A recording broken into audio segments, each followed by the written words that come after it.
오늘 본문 말씀은 요한일서 1장 5절부터 7절 말씀입니다. 제가 성경을 읽습니다. 우리가 그에게서 듣고 너희에게 전하는 소식은 이것이니 곧 하나님은 빛이시라. 그에게는 어둠이 조금도 없으시다는 것이니라. 만일 우리가 하나님과 사귐이 있다 하고 어둠에 행하면 거짓말을 하고 진리를 행하지 아니함이거니와 그가 빛 가운데 계신 것 같이 우리도 빛 가운데 행하면 우리가 서로 사귐이 있고 그 아들 예수의 피가 우리를 모든 죄에서 깨끗하게 하실 것이요. 아멘. 오늘 말씀의 제목은 빛 가운데 행하라 라는 말씀입니다. 보이지 않는 고릴라라고 하는 실험이 있습니다. 나중에 여러분 유튜브를 통해서 한번 찾아보시면 좋겠습니다. 하버드 대학에서 연구한 것입니다. 6명의 여자가 옷을 위에는 검정색 또 한쪽은 하얀색 3명 나누어서 농구공을 던지기 시작합니다. 그리고 그 농구공을 던질 때 하얀 옷을 입은 사람들이 몇 번이나 농구공을 이렇게 튀기고 던지는지 횟수를 세라고 합니다. 그리고 난 다음에 사람들에게 묻습니다. 농구공을 몇 번 튀겼나요? 말합니다. 많은 사람들이 그 숫자를 거의 다 맞춥니다. 그런데 그 농구공을 튀기는 그 순간에 아주 검은 고릴라 한 마리가 지나가게 됩니다. 근데 많은 사람들이 그 고릴라를 보지 못한다라고 말합니다. 그뿐만 아니라 뒷 배경이 색깔이 또 커튼 색깔이 바뀌게 됩니다. 그것도 발견하지 못하는 사람들이 있습니다. 왜냐하면 하얀색 옷을 입은 그 사람들의 공 튀기는 것을 집중해서 보다 보면 그 한 장소에서 다른 일들이 일어나는데도 그것을 전혀 알아채지 못하고 보지 못한다라는 것입니다. 많은 사람들이 하나님이 살아있냐 보여달라라고 말합니다. 우리가 어디에 집중해 있느냐에 따라서 하나님을 볼 수 있고 볼 수도 없습니다. 우리가 하나님께 집중되어 있으면 하나님을 볼 수 있습니다. 하지만 하나님께 집중되어 있지 않으면 우리는 하나님을 볼 수 없다라는 것입니다. 이것은 아주 쉬운 실험인데도 결과가 이렇게 분명히 나타나는 것을 봅니다. 여러분 삶 속에 날마다 하나님을 바라보시고 하나님을 경험하시고 하나님으로 말미암아 살아가시기를 주님의 이름으로 축복합니다. 오늘 요한 사도는 그 당시의 교회들에게 요한 1세의 편지를 보내면서 몇 가지의 당부를 하고 있는 것을 볼 수 있습니다. 그 당시 초대교회 신약교회에서 있었던 일입니다. 많은 교회가 영지주의자라고 하는 사람들로 인해서 어려움을 겪고 있었습니다. 이 사람들의 특징은 육체적인 것은 무시하고 영적인 지식만 추구하는 사람들입니다. 그래서 이 사람들이 교회에 들어오면서 진리가 희미해지기 시작했고 많은 사람들이 혼란에 빠지고 복음을 바라보지 못하고 어둠 속으로 나아가는 것을 경계하면서 요한 사도는 요한 1세의 편지를 기록하고 있는 것입니다. 오늘 우리가 요한 1서 1장 5절부터 말씀을 봤는데 사실은 1장 1절부터 4절 말씀을 한 번 더 보면 요한 사도가 지금 무엇을 이 편지를 통해서 말하려고 하는지를 분명히 알 수 있습니다. 요한 1서 1장 1절입니다. 태초부터 있는 생명의 말씀에 관하여는 우리가 들은 바요 눈으로 본 바요 자세히 보고 우리의 손으로 만진 바다 이렇게 말합니다. 많은 사람들이 육체를 가지고 오신 예수 그리스도를 믿지 않기 시작했습니다. 그리고 그 육체에 그리스도의 영이 임해서 그 육체는 아무것도 아닌데 그 영이 존재할 때만 그가 그리스도지 그리스도가 떠나가고 난다면 그것은 아무런 소용이 없다라고 주장하기 시작했습니다. 그 당시의 문화와 그 당시에 신앙적인 부분들이 마주쳤습니다. 그래서 수많은 사람들이 거기에 설득되고 세상으로 나아가기 시작했습니다. 교회가 혼란하기 시작했습니다. 그랬을 때 요한 사도가 그것이 아니다라고 말합니다. 예수님은 완전히 인간이시고 완전히 신이라고 말해주고 있는 것입니다. 그래서 이렇게 말한 것입니다. 우리가 들은 바요, 눈으로 본 바요, 자세히 보고 우리의 손으로 만진 바라, 이렇게 말합니다. 예수님은 진짜 살아계셨고 예수님은 진짜 우리가 함께 나눌 수 있는, 교제할 수 있는, 사귈 수 있는 사람이셨다라고 말합니다. 더불어 그는 생명의 말씀이다, 이렇게 말합니다. 그 당시에 사람들에게 있어서 이 말씀은 신적인 말씀, 능력의 말씀으로 이해되는 단어입니다. 2절에는 이렇게 말합니다. 이 생명이 나타나신 바 된지라. 이 영원한 생명을 우리가 보았고 증언하여 너에게 전하노니 이는 아버지와 함께 계시다가 우리에게 나타내신 바 되신 이 신이라. 여기서 말하는 것은 예수님이 신이라는 것입니다. 우리가 눈으로 보고 만지고 그의 말씀을 들은 것뿐만 아니라 그분은 진짜 하나님의 아들, 아버지의 아들, 그 아버지가 신이고 그러니 그 아들도 신인 것입니다. 예수님은 진짜 우리의 구주와 주인으로, 우리의 그리스도로, 우리의 메시아로, 우리의 구주로 오셨다라고 요한사도는 정확하게 알려주고 있습니다. 그리고 다시 3절에서 반복해서 말합니다. 우리가 보고 들은 바를 너희에게도 전함은 너희로 우리와 사귐이 있게 하려 함이니니 우리의 사귐은 아버지와 그의 아들 예수 그리스도와 더불어 누림이라. 우리가 예수 그리스도를 믿고 교회를 세워나가는 일은 사귐의 시간, 교제의 시간, 소통하는 시간이다라고 말합니다. 그런데 그분이 누구인가? 그분이 생명의 말씀이다라는 것입니다. 그분이 하나님의 아들이라는 것입니다. 그분은 진짜 우리의 육체와 동일하게 인간의 몸을 입고 오셨다라고 말합니다. 그래서 그분과 더불어서 사귈 때 우리에게 영원한 생명이 주어진다라고 알려주고 있습니다. 그 결과 4절 우리가 이것을 쓰면 우리의 기쁨이 충만하게 하려 함이라. 수많은 사람들이 실망 가운데 절망 가운데 빠졌습니다. 앞으로 어떻게 살아야 되지? 내가 믿었던 그 예수가 진짜가 아닌데 그분의 육체는 진짜가 아니었어. 그러면 그분이 말한 것도 가짜가 아닐까? 수많은 혼란에 빠집니다. 그러면서 사람들이 교회를 떠나가고 예수님을 잊어가고 있을 그때 요한사도는 우리가 어디에 집중해서 살아야 되는지 가르쳐주고 있는 것입니다. 오늘 주제입니다. 신자의 능력은 하나님과의 사귐이다. 신자의 능력은 하나님과의 사귐이다. 시작. 신자의 능력은 하나님과의 사귐이다. 오늘 본문에서 우리가 읽었던 것처럼 하나님과 사귀는 것, 그것은 당연한 일이고 우리가 하나님 앞에서 계속 해야 되는 일이다라고 말하고 있습니다. 우리에게 구주로 오신, 우리에게 그리스도로 오신 그 예수 그리스도와의 관계 가운데 우리의 삶이 보장되고 우리가 어떻게 살아야 되는지를 가르쳐준다라는 것입니다. 신자의 능력은 하나님과 사귐에 있습니다.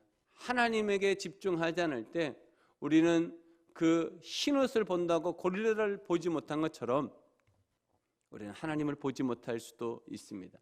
어떤 면에서는 우리의 바쁜 일상 속에서 하루도 하나님을, 하루에 1시간도 하나님을 생각하지 못하고 살아버리는 경우도 있는 것을 보게 됩니다. 하나님과 사귐을 어떻게 하면 회복할 수 있을까요? 하나님과의 사귐을 회복했을 때 우리에게 주어지는 것이 무엇일까요? 하나님과의 사귐을 회복했을 때 우리의 능력, 신자의 능력, 그리스도인의 능력이 회복된다는 것을 믿으시기를 주님의 이름으로 축복합니다. 그래서 하나님과의 사귐을 어떻게 하면 회복할 수 있을까? 두 가지로 나누겠습니다. 첫 번째는 하나님과의 사귐을 회복하기 위해서 빛을 선택합니다. 빛을 선택합니다. 시작. 빛을 선택합니다. 5절 6절입니다. 우리가 그에게서 듣고 그에게서 전하는 소식은 이것이니 곧 하나님은 빛이시라. 그에게는 어둠이 조금도 없으시다는 것이라. 만일 우리가 하나님과 사귐이 있다고 어둠에 행하면 거짓말을 하고 진리를 행하지 아니함이거니와. 요한 사도는 우리에게 빛을 선택하라고 말합니다. 그 빛에 있을 때 진리를 볼 수 있고 그 진리로 말미암아서 우리의 삶이 윤택해지고 신자의 능력이 드러난다라고 말하는 것입니다. 그 당시의 사람들은 어둠을 선택했다는 것입니다. 많은 사람들이 교회 가운데 혼란에 빠지고 교회를 떠나가고 복음에서 믿음에서 떠나가는 것을 보며 안타까워했다는 것입니다. 신약교회는 이러한 부분들을 잘 이해하고 교회를 건강하게 만들기 위해서 세 가지의 부분들을 실천했는데, 그것이 우리가 지금 하고 있는 세축, 가정교회의 세축을 이야기하고 있습니다. 첫 번째는 우리의 지식을 진리로 채우는 삶공부에 집중한다는 것입니다. 그 당시에 많은 사람들이 사도들로부터, 일곱 집사로부터 하나님의 말씀을 배우기 시작했습니다. 복음이 무엇인지, 하나님 나라가 무엇인지, 신자는 어떻게 살아야 되는지, 우리의 일상 속에서 어떻게 주님께 집중하며 살아야 되는지를 삶공부를 통해서 배웠다는 것입니다. 우리도 삶공부를 이제 시작합니다. 처음으로 평신도 인도자들이 세워지고 함께 삶공부를 해갑니다. 이 삶공부를 통해서 우리는 복음을 알게 될 것이고 예수를 분명히 알게 될 것입니다. 그리고 세상으로부터 오는 수많은 가치관들, 수많은 지식들로부터 우리를 보호하게 될 것입니다. 여러분, 삶공부에 집중하시고 하나님의 말씀에 집중할 때 우리의 삶에는 능력을 경험하게 될 줄로 믿습니다.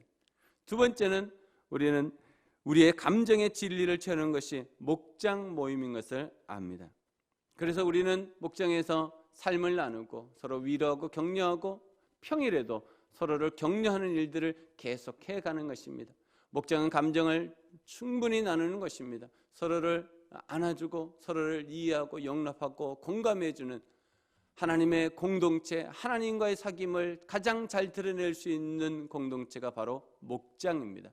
신약교회가 가정교회를 한 것과 같은 것입니다. 그래서 우리는 매주 한 번씩 정기적으로 목장에 모여서 우리의 삶을 나누고 서로를 위해서 간절히 기도하는 시간들을 가지는 것입니다. 지식뿐만 아니라 우리의 감정에도 하나님을 가득 채울 때 우리는 빛을 선택하고 하나님과의 사귐을 회복함으로 신자의 능력을 다시금 경험하는 것을 볼 수 있습니다. 세 번째는 주일 연합 예배 때 주신 말씀에 우리의 의지를 사용하여 결단과 헌신, 실천 한 가지를 정하는 것입니다. 주일 연합 예배 때 우리의 의지를 사용해야 합니다. 말씀을 듣고 끝나는 것이 아니라 그 말씀을 어떻게 내 삶 속에서 실천할 것인가, 내 삶 속에 어떻게 그 말씀을 가지고 살아갈 것인가에 대해서 같이 나누고 그리고 그것을 결단하는 시간이 꼭 있어야 된다라는 것입니다. 이렇게 신약교회는 영지주의자들뿐만 아니라 율법주의자들, 세속주의자들이 교회로 들어와서 교회를 흔들어대고 교회를 힘들게 했습니다. 그것을 이겨내는 것은 세축, 삶공부와 목장과 주일 연합 예배였던 것입니다. 지식으로 지식의 말씀을 채우고 감정의 서로의 사랑을 나누고 그리고 우리의 의지를 하나님의 말씀 앞에 사용하여서 우리의 삶 속에 빛을 선택했던 그 신약교회 성도들이 했던 것처럼 우리의 삶 속에도 하나님의 그 놀라운 은혜가, 하나님의 그 크신 사랑이 드러나기를 주님의 이름으로 축복합니다. 두 가지 실험이 있었습니다. 똑같은 환경입니다. 똑같은 용기에 하나는 용기의 뚜껑을 살짝 열어놓고 하나는 용기의 뚜껑을 닫았습니다. 그 속에는 우유가 들어있었습니다. 그리고 그 속에 생쥐를 집어넣습니다. 그리고 시간이 하루가 지났습니다. 뚜껑을 닫은 곳의 생쥐는 금방 죽었습니다. 뚜껑을 살짝 열어놓은, 그리고 빛이 들어갈 수 있도록 해놓은 그 용기의 생쥐는 그때까지도 살아 있었습니다. 어떻게 그랬을까요? 뚜껑을 닫아놓은 용기 속의 생쥐는 어둠 속에서 절망을 경험하게 됩니다. 그래서 혈압이 높아지고 맥박이 빨리 뛰고 그러면서 혈류의 빠르기가 아주 빨라지면서 결국에는 사망하고 말았습니다. 이것이 공포의 조건화라고 한답니다. 어떤 조건을 주어지는가에 따라서 살고 죽는 것이 결정될 수 있다라는 실험이었다고 합니다. 우리가 빛을 선택할 때 우리는 살 수 있습니다. 우리가 빛을 선택할 때 하나님의 능력을 다시 회복할 수 있습니다.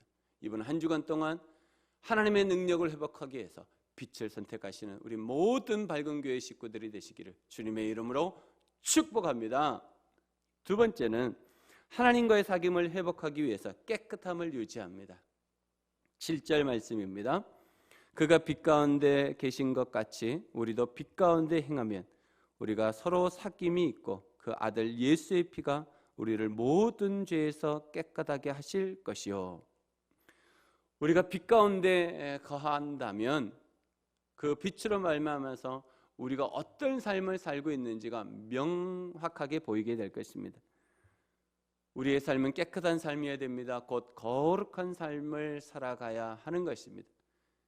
하나님은 거룩하시니 너희도 거룩하라고 말씀하셨습니다. 하나님과 우리의 사귐은 거룩한 관계에서만 이루어집니다. 우리가 죄가 있을 때 하나님과 관계가 이루어지지 않습니다. 우리가 죄를 회개할 때 그분과의 관계가 다시 회복되는 것을 볼 수 있습니다.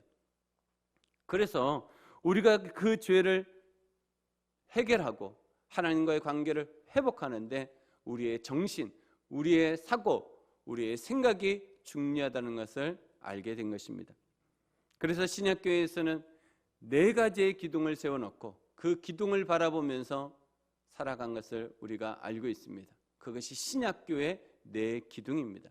그것은 정신입니다. 우리가 어떤 것을 바라보고 어떤 생각을 하고 어떤 관계를 맺어가야 되는지에 대한 기본입니다. 이것을 우리가 추구하고 이것을 함께 훈련하고 이것을 바라보고 나아갈 때 하나님과의 관계가 회복되고 신자의 능력은 다시금 회복되어지는 것을 경험하게 될 것입니다. 그 첫 번째가 깨끗함을 유지하기 위해서 존재의 목적을 분명히 하는 것입니다. 존재의 목적은 영혼 구원과 제자 양육, 살리고 세우는 일에 우리가 집중하는 것입니다. 만약 교회가 이 일에 집중하지 않는다면 결국에는 세상으로부터 우리는 무너지고 말 것입니다. 지금도 코로나로 인해서 교회가 무너지고 있다고 합니다. 참 안타까운 일입니다. 하지만 영혼 구원과 제자 양육에 집중하는 교회는 살아나고 있습니다. 상황과 여건과 환경과 관계없이 우리가 우리의 존재 목적을 분명히 알고 살아갈 때 교회는 살아나고 세상을 변화시킬 수 있다는 것을 믿으시기를 바랍니다. 그 당시에 로마 식민지 아래에 있었습니다. 예수를 믿는 것이 쉽지 않았습니다. 죽음을 각오해야 할 시간도 있었습니다. 그럼에도 불구하고 그들은 교회의 존재 목적, 신자의 존재 목적에 집중하고 살아갔을 때 교회는 살아나고 300년이 채 되지 않아서 로마가 기독교를 받아들인 것은 우연의 일이 아닙니다. 우리의 존재 목적이 그렇게 중요한 것입니다. 우리가 존재의 목적에 집중할 때 우리는 깨끗해지고 하나님의 능력을 경험하게 될 줄로 믿습니다.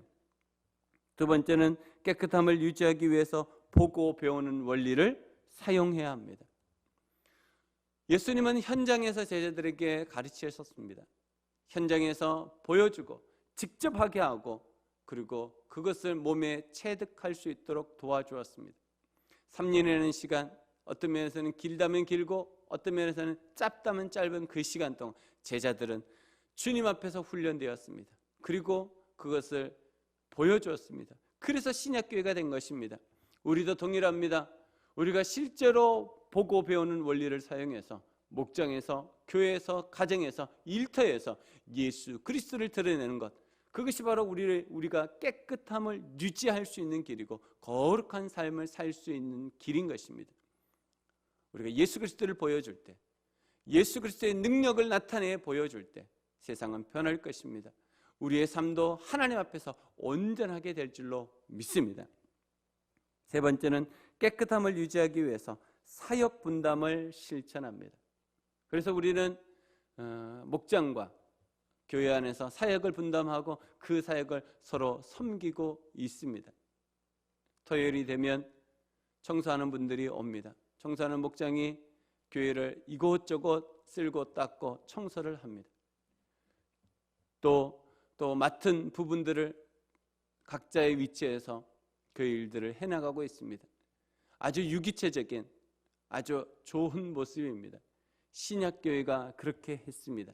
각자의 자리에서, 평신도는 평신도의 자리에서, 목회자는 목회자의 자리에서, 사도는 사도의 자리에서, 집사들은 집사의 자리에서 그가 맡은 일들을 해가는 것을 볼 수 있습니다. 우리는 사역을 분담합니다. 그래서 목장에서도 1인 1사역을 가지고 서로 섬기는 일들을 해가고 있는 것입니다. 사역을 분담할 때 우리가 쓸데없는 에너지를 빼앗기지 않고 함께 살아갈 수 있는 것입니다. 더 집중할 수 있는 것에 집중하는 것입니다. 우리는 하나님께 집중해야 합니다. 말씀에 집중해야 합니다. 영혼 구원에 집중해야 합니다. 그것을 위해서 우리는 서로의 일을 분담하고 이 일들을 해가는 것입니다. 네 번째는 깨끗함을 유지하기 위해서 성공시키는 리더십을 섬김으로 나타내 보여주는 것입니다. 신약교회 회복, 그것은 다른 일을 성공시켜 줄 때 가능한 일 같습니다. 목장에서 목자, 목녀가 목원들을 성공시키기 위해서 열심히 섬깁니다. 목자, 목녀를 섬겨서 성공시켜 주려고 애를 쓰고 있습니다. 지혜를 구하고 있습니다. 어떻게 하면 우리 목자, 목녀에게 행복을 주고 사역에 기쁨을 주고 하늘의 소망을 가지고 살아갈 수 있게 할까에 대한 기도와 섬김들을 이어가고 있습니다. 하나님께서 우리에게 보여주신 그 섬김, 예수님께서 제자들을 섬기셔서 그 제자들을 하나님의 사도로, 하나님의 사역자로 성공시킨 것처럼 저도 우리 목자, 목녀님들이 성공하기를 기도하고 섬기고 있습니다. 저를 위해서 기도해 주시기 바랍니다. 어떻게 하면 더 잘 섬길 수 있을까? 어떻게 하면 우리 목자, 목녀님들을 성공시켜 줄 수 있을까? 예수님의 제자들을 성공시킨 것처럼, 담임 목사님이 저를 성공시켜 주고 있는 것처럼 저도 목자, 목녀님들을 성공시켜 주고 싶습니다. 그러기 위해서 우리는 하나님의 거룩을 가지고 하나님 앞에 나아가며, 그럼으로써 우리에게 주어지는 하나님의 능력으로 감당해야 한다는 것을 다시금 깨닫게 됩니다. 1842년부터 1910년까지 살았던 미국 심리학자 중에 윌리엄 제임스라고 하는 사람이 있습니다. 이 사람이 이런 말을 합니다. 생각이 바뀌면 행동이 바뀌고, 행동이 바뀌면 습관이 바뀌고, 습관이 바뀌면 인격이 바뀌고, 인격이 바뀌면 인생이 바뀐다라고 말합니다. 저는 여기에 한 가지를 더 추가했습니다. 그것은 인생이 바뀌면 사람을 살린다라는 것입니다. 이것이 그리스도의 능력이고 신자의 능력입니다.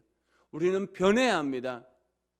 그래서 하나님의 능력으로 우리 주변에 있는 한 사람 한 사람을 살려내는 일을 해가야 하는 것입니다. 신약교회가 그렇게 했습니다. 신약교회가 관계 전도자로 한 사람 한 사람을 살려내었습니다. 300년도 되지 않아서 그 우람했던, 그 철옹성 같았던 로마가 무너지고 기독교를 받아들인 것을 보면 이들의 삶 속에 하나님의 능력을 경험하고 날마다 하나님과의 사귐에 집중해 쓴 것을 볼 수 있습니다. 우리가 세축, 내기둥에 집중하며 사는 것과 동일할 것입니다. 이번 한 주간 동안 주님을 바라보면서 주님께 집중하면서 사람을 살리는 한 주간이 되시기를 주님의 이름으로 축복합니다. 기도하겠습니다. 살아계신 하나님 아버지, 우리가 하나님께 집중하기를 원합니다. 하나님과 사귐 가운데 하나님의 놀라운 은혜를 누리기를 소원합니다. 하나님 아버지, 그러기 위해서 우리가 빛을 선택합니다. 하나님, 그러기 위해서 깨끗함을 유지해야 하겠습니다. 오늘도 주님께서 우리를 도와주셔서 신자의 능력은 하나님과의 사귐이다, 이 말씀을 잊지 않고 날마다 빛을 선택하여서 소망 가운데 희망 가운데 살아가게 하시고 날마다 깨끗함을 추구해서 거룩함으로 하나님과 사귈 수 있도록, 그래서 신자의 능력이 회복되고 살리는 삶을 살 수 있도록 축복하여 주시옵소서. 그렇게 하실 주님을 기대하옵고 예수님의 이름으로 간절히 기도하옵나이다. 아멘.